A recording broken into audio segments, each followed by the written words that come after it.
porque sabemos que se a nossa casa terrestre deste tabernáculo se desfizer, temos de Deus um edifício, uma casa não feita por mãos, eterna nos céus. E por isso também gememos, desejando ser revestidos da nossa habitação, que é do céu. Se todavia, estando vestidos, não formos achados nus, porque também nós, os que estamos neste tabernáculo, gememos carregados, não porque queremos ser despidos, mas revestidos, para que o mortal seja absorvido pela vida. Ora, quem para isto mesmo nos preparou foi Deus, o qual nos deu também o penhor do Espírito. Pelo que estamos sempre de bom ânimo, sabendo que enquanto estamos no corpo, vivemos ausentes do Senhor. Porque andamos por fé e não por vista, mas temos confiança e desejamos antes deixar este corpo para habitar com o Senhor. Pelo que muito desejamos também ser-lhe agradáveis, quer presentes, quer ausentes. Porque todos devemos comparecer ante o tribunal de Cristo, para que cada um receba segundo o que tiver feito por meio do corpo, ou bem ou mal. Assim que, sabendo o temor que se deve ao Senhor, persuadimos os homens à fé, mas somos manifestos a Deus. Espero que nas vossas consciências sejamos também manifestos, porque não nos recomendamos outra vez a vós, mas damos-vos ocasião de vos gloriardes de nós, para que tenhais que responder aos que se gloriam na aparência e não no coração. Porque se enlouquecemos é para Deus, e se conservamos o juízo é para vós. Porque o amor de Cristo nos constrange, julgando nós assim, que se um morreu por todos, logo todos morreram. E ele morreu por todos, para que os que vivem não vivam mais para si, mas para aquele que por eles morreu e ressuscitou. Assim que daqui por diante a ninguém conhecemos segundo a carne. E, ainda que também tenhamos conhecido Cristo segundo a carne, contudo agora já o não conhecemos deste modo. Assim que se alguém está em Cristo, nova criatura é. As coisas velhas já passaram, eis que tudo se fez novo. E tudo isso provém de Deus, que nos reconciliou consigo mesmo por Jesus Cristo e nos deu o ministério da reconciliação. Isto é, Deus estava em Cristo reconciliando consigo o mundo, não lhes imputando os seus pecados, e pôs em nós a palavra da reconciliação, de sorte que somos embaixadores da parte de Cristo, como se Deus por nós rogasse. Rogamos, pois, da parte de Cristo, que vos reconcilieis com Deus. Aquele que não conheceu o pecado, o fez pecado por nós, para que nele fôssemos feitos justiça de Deus. Amém. Paulo discorre com bastante leveza sobre assuntos muito profundos. Ele já vem expondo que a caminhada espiritual ela não pode ser feita com foco na vista, nem na razão. Ela precisa ser sempre lastreada pela fé. Nossa caminhada, nossa jornada, o norte dela é a fé. O justo, ele vive da fé. E nem tudo que ele entende, ele consegue fazer uma análise muito perfeita com sua razão. E muitas coisas que ele espera, ele nunca viu. Porque está escrito, aquilo que olho jamais viu, e nenhum pensamento humano conseguiu jamais chegar até aquela obra consumada que está reservada à igreja. olho jamais viu, coração algum jamais conseguiu sentir aquilo que está reservado à igreja. Nós sabemos que é uma coisa maravilhosa pela fé, tudo é pela fé. E por causa disso, a nossa compreensão da nossa passagem também ela é revestida de um significado novo. E é com essa visão, com esses olhos emprestados da fé, é que Paulo fala isso. Porque sabemos que se a nossa casa terrestre deste tabernáculo se desfizer, temos de Deus um edifício, uma casa não feita por mãos, uma casa eterna nos céus. Quando ele fala, se a nossa casa se desfizer, não é que ele tenha ali dúvida se isso vai acontecer. Aqui, esse se, na verdade, é temporal. Quando a minha casa se desfizer, porque ela vai se desfazer. Mas eu não estou mais muito preocupado com isso, que antigamente era um conflito na minha mente.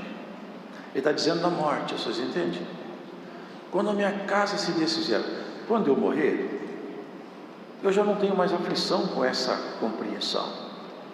Porque muito embora isso seja um conflito, a razão já não é mais conflito para a minha visão da eternidade. Porque eu tomo posse de uma coisa nova que me dá compreensão do que vai acontecer. Quando essa casa minha for desmanchada, vou usar uma linguagem aqui para não ficar falando alma e espírito, a minha alma não vai ficar nua. Eu não vou ficar perdido. Sabe por quê? Porque eu já encontrei o meu Senhor. Quando a minha casa se desfizer, eu já vou encontrar. Olha o que ele fala, que coisa interessante. Temos de Deus um novo corpo, que não é num momento imediato que a pessoa morre, que ela toma posse desse novo corpo. Esse novo corpo nós vamos tomar posse dele quando a trombeta tocar. Você sabe disso e não está longe. Os anjos estão aguardando só o sinal do Senhor, só o sinal, porque eles também não sabem quem é o último ou a última que vai crer. Mas quando a última pessoa destinada à salvação crer e for trabalhada pelo Senhor, atingir a maturidade que Deus quer, neste momento o Senhor vem com o seu exército celestial, uma força nunca jamais vista, seres angelicais que ninguém nunca viu, eles virão. Vai ser o dia mais maravilhoso de toda a história nossa. Nesse dia, nós vamos ter um corpo semelhante ao de Cristo, mas não aquele corpo rasgado que ele se apresentou aos discípulos, não. De longe, nós podemos ter uma ideia com aquele corpo que Saulo encontrou na estrada de Damasco. Um corpo de glória. É isso que ele está falando. Eu já não estou muito preocupado agora com as questões que às vezes se me apresentam. Eu não sei se vocês já leram em Atos dos Apóstolos, porque nem todos dedicam tanto tempo à leitura. Mas em Atos dos Apóstolos, ele estava indo para Jerusalém. E aconteceu isso. Desceu a Jerusalém um homem chamado Ágabo. Esse homem tinha o Espírito de Deus que ministrava nele o dom da profecia. Ele chegou perto de Paulo, pegou a cinta dele emprestada, falou: me empresta a sua cinta. Amarrou as mãos e os pés e falou assim diz o Espírito Santo ao dono dessa cinta aqui, ó. Se você for para Jerusalém, vão fazer com você isso aqui. E eles começaram a chorar. E Paulo não vai a Jerusalém porque esse homem já fez profecias no passado e elas cumpriram. Esse homem é de Deus, não vai lá. Ele falou assim: eu vou a Jerusalém, porque eu tenho missão em Jerusalém, eu estou com ordem do Senhor para ir lá. Eu, por todo lugar que eu ando, eu só escuto isso. Me esperam açoites, prisões, perseguições, ameaça de morte. A minha vida virou isso, hein? Desde que eu me tornei amigo de Jesus Cristo, meus problemas multiplicaram muito. Mas eu não ligo não, porque eu já não estou mais olhando esse mundo. eu já comecei a olhar o outro mundo, e eu já estou fixado a atenção para frente. Vocês entendem isso aí? Não vai, Paulo. Vocês estão me fazendo sofrer mais, porque eu já vou sofrer lá, agora eu fico sofrendo com sofrimentos seus. Não chora mais, fique em paz, deixa eu ir, porque eu já me preparei para isso aí. Eu e o Senhor Jesus já ficamos muito amigos, e agora é o seguinte: qualquer coisa que Ele queira eu faço, e eu não corro de nenhum enfrentamento. Se for por causa da nossa amizade, eu vou até as últimas consequências. E vocês querem saber de uma coisa? Eu não estou preparado para ser amarrado só, não, porque para mim isso é muito pouco. Eu estou preparado para morrer. Até esse tabernáculo aí pode ser desfeito.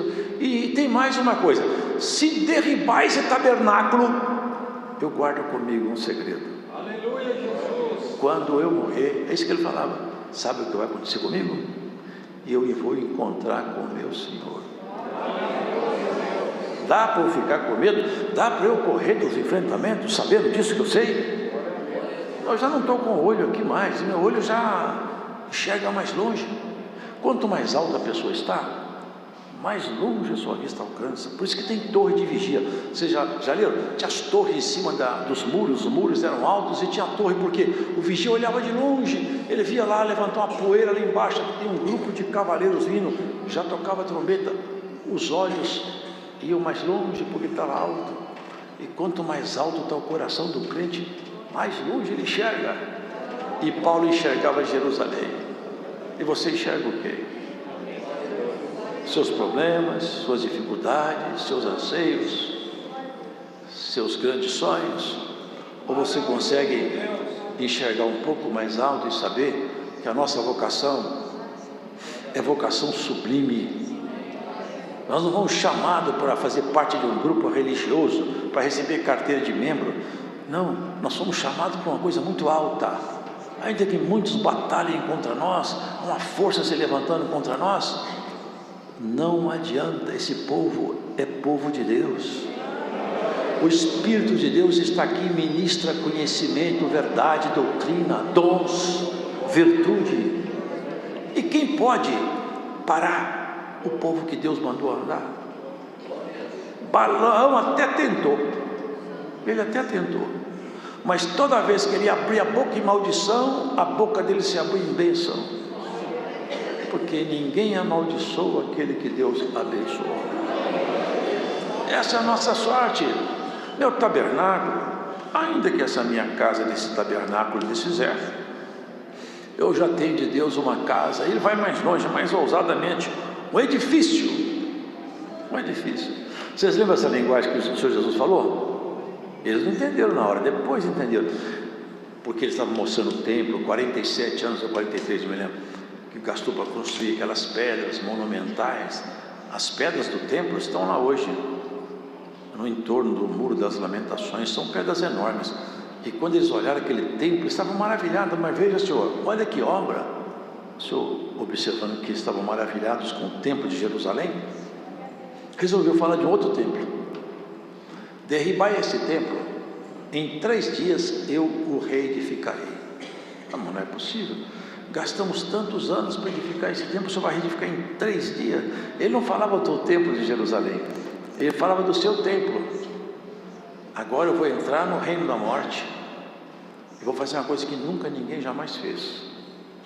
Vou entrar para vencer a morte, porque muitos ressuscitaram, mas morreram outra vez. Dessa vez eu vou fazer uma coisa que nem nunca jamais fiz. Eu vou entrar dentro do reino da morte, e vou dominar a morte. Eu vou sair triunfante do reino da morte, e quando eu sair do reino da morte vencedor, eu torno minha igreja vencedora também. E todos que são meus não ficarão mais aprisionados no reino da morte, estão soltos da morte. É isso que Paulo afirmava. Eu não estou preso no reino da morte, porque meu Senhor entrou na morte e venceu a morte. Derribaram o templo, ele reedificou. Mataram e ele viveu. Uma tumba vazia em Jerusalém. As mulheres assustadas querendo ver o Senhor, queria colocar um unguento no corpo de Jesus. Era tudo o que elas queriam, porque ele estava morto, mas elas gostavam tanto dele que era melhor ungir o corpo morto do que ficar longe boca santa, aquele olhar puro, aquelas palavras tão sagradas que levantavam o enfermo, expulsava demônio, dava esperança aos desesperançados. Era melhor ver esse homem morto do que ficar longe dele. Glórias ao Senhor. Mas ela sabia que ali a vida estava ali. Já não tinha pedra na porta do sepulcro. Tinha 2 varões lá que elas nunca imaginavam que podiam encontrar. Os ministros do Eterno entraram lá. Vocês estão procurando entre os mortos aquele que vive? Já foi para Jerusalém. Pode ir para lá, porque ele não está aqui e nem está morto. O teu rei não está morto, hein? Já seguiu para Jerusalém de cima. E é para lá que ele vai te levar. Todas as suas dificuldades são apenas detalhes na sua caminhada. Todos os seus grandes problemas para Deus já acabaram. Quando essa casa se desfizer, irmãos, qual a importância que tem tudo aqui embaixo para quem morreu? O câncer, não importa, não tem mais câncer. A dívida acabou, a fazenda acabou, tudo que eu tinha, o banco acabou. Agora a história é outra. Lá tem outro edifício, outra história, outra jornada. É lá que Deus escondeu toda a sua grandeza, todo o poder, toda a criação, toda a legitimidade de ser chamado Deus está escondido lá. Aqui não. Aqui é um ambiente tenebroso, obscuro, ruim, mau, perverso. Mas é um lugar que é só um caminho de passagem. Não se assuste com nada, porque Deus te separou, te ungiu com o penhor, a garantia, para que você nunca duvide que você vai chegar no céu. Sabe o que ele fez? Vou te dar uma garantia que você vai chegar lá. E enquanto você estiver aqui, você tem a minha garantia. A garantia é essa: o Espírito dele. O Espírito dele entrou em você. E tem muitos que ficam tão distraídos que não sentem o Espírito de Deus, mas tem muitos que sentem, e ele fala: eu sinto o Senhor, o Espírito do Senhor está aqui, eu sinto ele em mim, eu realmente estou indo para o céu, é para lá que eu vou. Ele já foi para Jerusalém. Vocês lembram que os galileus ficaram olhando? Ele fez aquilo ali, sabe por quê? Não é que ele subiu com aquele corpo rasgado ali era para eles crerem, é para a fé ser aumentada. Ele começou a se destacar do chão, começou a subir, e todo mundo parava para olhar. Ele está subindo tão alto, ele sumiu lá em cima. Aí vieram as outras vezes os mensageiros: ó galileus, por que vocês ficam olhando tanto para o céu? Esse que subiu vai voltar. Essa é a confiança de Paulo. Agora, todavia, também tem uma coisa: estando vestido, eu espero que eu não seja achado nu. Ele usa esse jogo de palavras espirituais. Eu estou com o corpo, porque se eu estou vestido ainda estou em vida, mas eu não quero estar nu. Que nudez é essa que ele fala? É nudez das vestes de justiça que João viu numa grande multidão. E eis que eu vi uma grande multidão trajando vestidos brancos, de linho fino, que são a justiça do santo. Essa vestimenta que não pode faltar no crente, no homem e na mulher de Deus. A vestimenta de uma obra pura, de uma consciência que não está contaminada, de uma mão que não se contaminou com nada, de um coração limpo. Essa é a veste que você tem que vestir. O Senhor me trouxe esse dia, quando Jesus foi crucificado, vocês vejam, aquela veste, a túnica, ela tinha toda uma costura só, ela não tinha emenda na veste. Vocês já leram isso? Tecida de alto a baixo, num só tecido, não tinha emenda. E eles não rasgaram aquela veste, foi lançado sorte sobre ela. Essa veste, ela é a veste simbólica que cobre essa igreja, escondendo a sua nudez, a minha nudez. Também nós, os que estamos neste tabernáculo, gememos carregados, não porque queremos ser despidos. Ele está dizendo o seguinte: a coisa não está fácil. Ele não estava mesmo. É todo lugar que eu vou, eu só vejo aflição. Ele chegou e falou assim: sabe o que eu acho? Você já leu isso? Que que Deus colocou a gente, apóstolo, como se fosse o lixo desse mundo, eu acho. Porque vocês são maravilhosos e nós somos vis. Nós estamos lutando para vocês ficar felizes, robustos, cheios de dom, e nós estamos tomando pancada nas cadeias.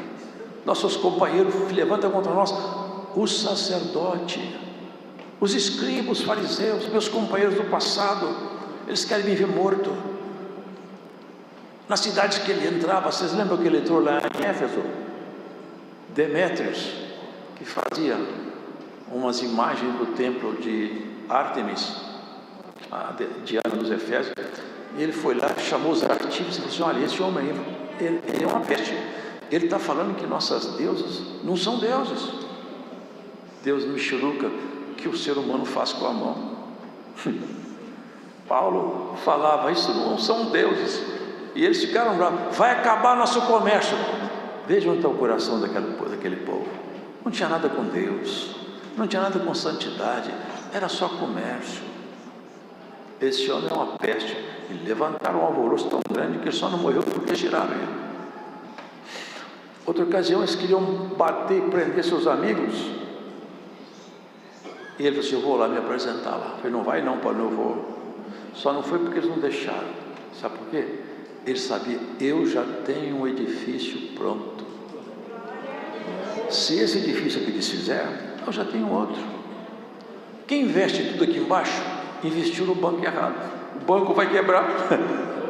O banco vai quebrar. Quem está investindo tudo aqui, tem gente que larga, tem marido que larga mulher fiel tanto tempo, companheira, trabalhou, lutou, ali fez tanta coisa para edificar aquela estrutura que ele tem. Ele arrumou uma mocinha bonita, vai embora. E tem moça fazendo isso também. Eu conheci um moço bonito, ele trabalhava bem simplesinho, mas fez ela formar, ela formou sem direito. Depois ela ficou muito bem sucedida e tinha vergonha dele, largou ele, trocou por outro. Que coisa, como o ser humano é. Investe tudo aqui embaixo, o banco vai quebrar. Aonde tiver o seu tesouro, ali vai estar seu coração. Aonde está o tesouro seu? Aqui embaixo ou lá em cima? Em Jerusalém de cima? Ou no seu corpo? Ou no banco? Ou no seu emprego? Ou no seu diploma? Oh homem, oh mulher, aonde você estiver nesse mundo, escute essa palavra: invista aonde tem poder para permanecer para sempre. Aonde tiver o seu tesouro, ali vai estar teu coração. Tem muitos indo embora, indo após o mundo, correndo atrás de prazeres passageiros. São loucos que se esquecem de que já termina tudo, o sonho acaba. Tem coisa mais bonita do que dois velhinhos. Eu vou contar para vocês uma coisa que mexeu comigo, e mexeu muito. Um casal conhecido meu, ele era do ministério, e ela companheira dele, com 60 anos de casado, estava na fase terminal. Ele chegou no quarto, ele segurou a mão dele: meu bem, eu quero falar para você uma coisa. Me fala, querida, olhe nos meus olhos, pode falar. Meu bem, são 60 anos juntos, eu quero falar uma coisa. Me fala, valeu a pena ficar 60 anos do seu lado? Foi bom ser sua esposa, foi bom viver com você, meu bem. Ela morreu, mas eu penso comigo, ele levou embora uma palavra que quem escuta nunca mais esquece: valeu a pena ficar do seu lado.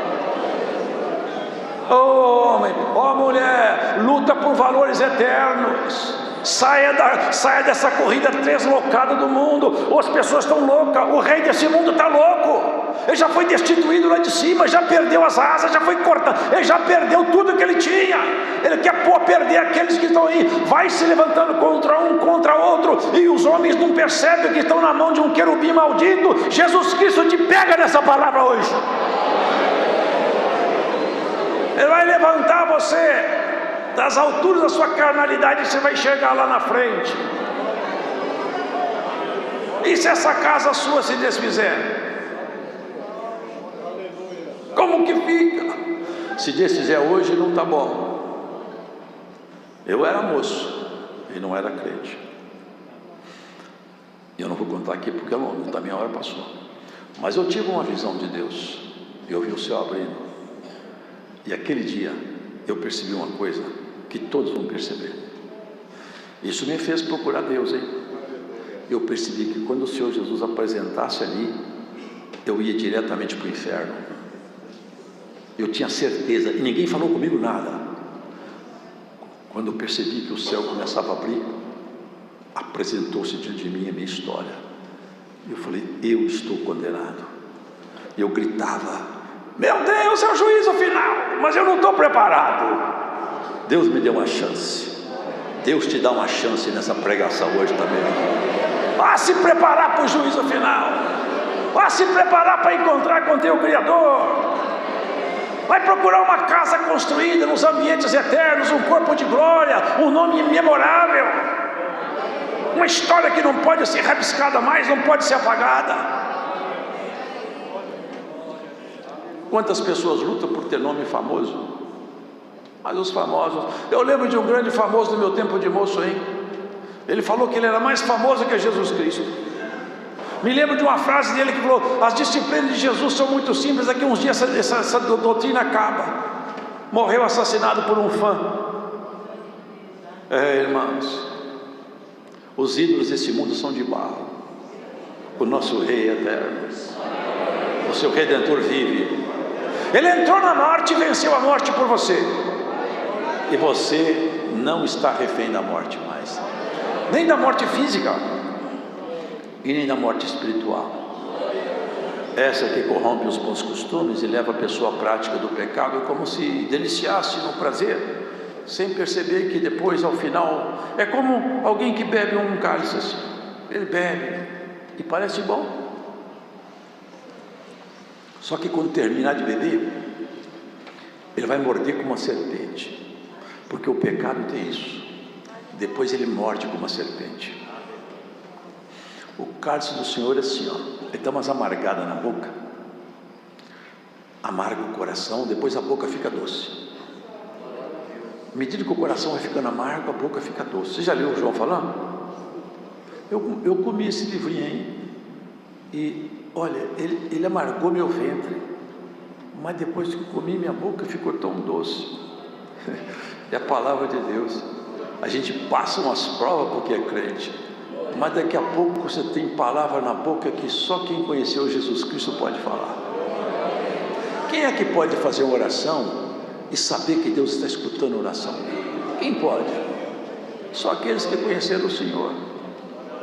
Aquelas mulheres correram tanto quando viram aqueles dois anjos. Vocês estão procurando entre mortos. Essa sepultura vai ficar vazia o tempo todo. Essa sepultura aqui nunca vai consumir o corpo que entrou aí. Sabe por quê? Ele é Senhor da vida e Senhor da morte. Olha o que ele fala. Olha que interessante. Não dá para pregar, mas olha que interessante, irmãos. Mas temos confiança e desejamos antes deixar esse corpo para habitar com o Senhor. Vocês percebem isso? Desejamos deixar esse corpo. Ele não era suicida, é que ele sabia o que ia acontecer. É aquela visão já enxertada nele de Cristo. Eu já sei o que vai acontecer, eu quero deixar esse corpo. Porque ele não corria de nada. Ele tinha seus temores, tinha. Ele falou, tem temores por dentro, temor por fora, mas eu sigo adiante. Olha aqui, ó. Pelo que muito desejamos também ser-lhe agradáveis, quer presentes, quer ausentes. Eu quero ser agradável a Ele, porque nós vamos comparecer diante do tribunal dele. Eu fui salvo pela sua obra na cruz. Disso eu não posso participar. Essa obra é única dele, é exclusiva dele. A salvação é mérito exclusivo e único de Jesus. Mas agora, já que ele me salvou, e essa obra eu não tenho participação nela, a não ser a aceitação desse sacrifício, agora eu vou fazer o seguinte: como eu estou salvo, eu vou fazer tudo o que eu puder de melhor, para que meu encontro com ele no tribunal vai ser um encontro de excelência. Vocês lembram do que está escrito? O Senhor chamou as pessoas perante ele, assim, escuta, eu te dei 2 talentos, cadê? Eu tenho 4 agora. O Senhor me deu 2, mas agora eu tenho 4. Você, eu tinha 5, agora estou com 10. Oh, meu servo, bom, prudente, vem cá, vem ficar perto de mim. Mas teve um lá que falou assim, eu tinha um, mas ele achou que estava fazendo um grande feito. Eu enterrei, vou falar aqui numa linguagem comum aqui para ninguém, eu enterrei aqui essa moeda sua para ninguém roubar, já que você fica ser muito exigente mesmo, está aqui de volta o seu dinheiro. Pega essa moeda que está com 1 e dá para o que tem 10. Eles reclamaram, mas ele já tem 10, quem tem muito vai ter mais. E quem tem pouco, até o pouco que ele tem, eu vou tomar dele. Você entendeu o que o Paulo falava? Eu quero ser agradável a ele. Eu quero fazer tudo para agradar ele. Se falar que eu vou apanhar lá, é por causa dele, ele está mandando para lá, eu vou lá apanhar. Vou morrer. E ele morreu mesmo. Roma que matou os crentes, os servos de Deus do passado. A Roma que toda a vida matou cristão, matou Pedro, matou Paulo. A história dá conta disso. Ele fala, já estou sendo oferecido como libação sobre o sacrifício de vossa fé. Porque libação assim, julgavam um líquido em torno do altar. E ele foi uma libação, não julgou líquido, ele foi cortado, decapitado, jorrou o sangue dele, e ele foi até a última hora falando, Senhor, o Senhor me deu alguns talentos, mas eu granjeei muitos aqui, nosso encontro vai ser bom. Tem muitos que estão escondendo talento e tem uns que estão jogando fora. Como é que pode isso aí? E você? Como que anda seus talentos? Eu tenho dom de língua, mas isso é um dom que Deus te deu, é boa coisa, conserve e pede outro. Mas tem talento que ninguém vê assim olhando. Tem talento que você não vê. Tem que passar num raio-x. Tem que entrar num exame minucioso. Tem talento que não aparece. Você pode olhar para a pessoa, você não vê. Vocês querem ver uma coisa? Como que você acha a tolerância no espírito de alguém? Só depois de muito convívio. E a paciência, e a misericórdia, e a santidade, e a fé, e o bom trato, e as palavras suaves, e a capacidade de perdoar, e a vontade de reconciliar. Paulo fala, o nosso ministério de reconciliação. Hoje Jesus Cristo vai reconciliar alguém com Deus nessa pregação. Aonde você estiver, Cristo hoje te chama a reconciliação antes que seja tarde demais. Hoje é dia de reconciliação. Tem muitos talentos que você não vai receber igual recebe o dom de língua, hein? Tem que ser trabalhado duro. Vocês querem ver uma conquista maravilhosa? É uma pessoa que fala precipitadamente, é nervoso, fala o que vem na cabeça. E Pedro era assim mesmo. Pedro era meio assim, não era?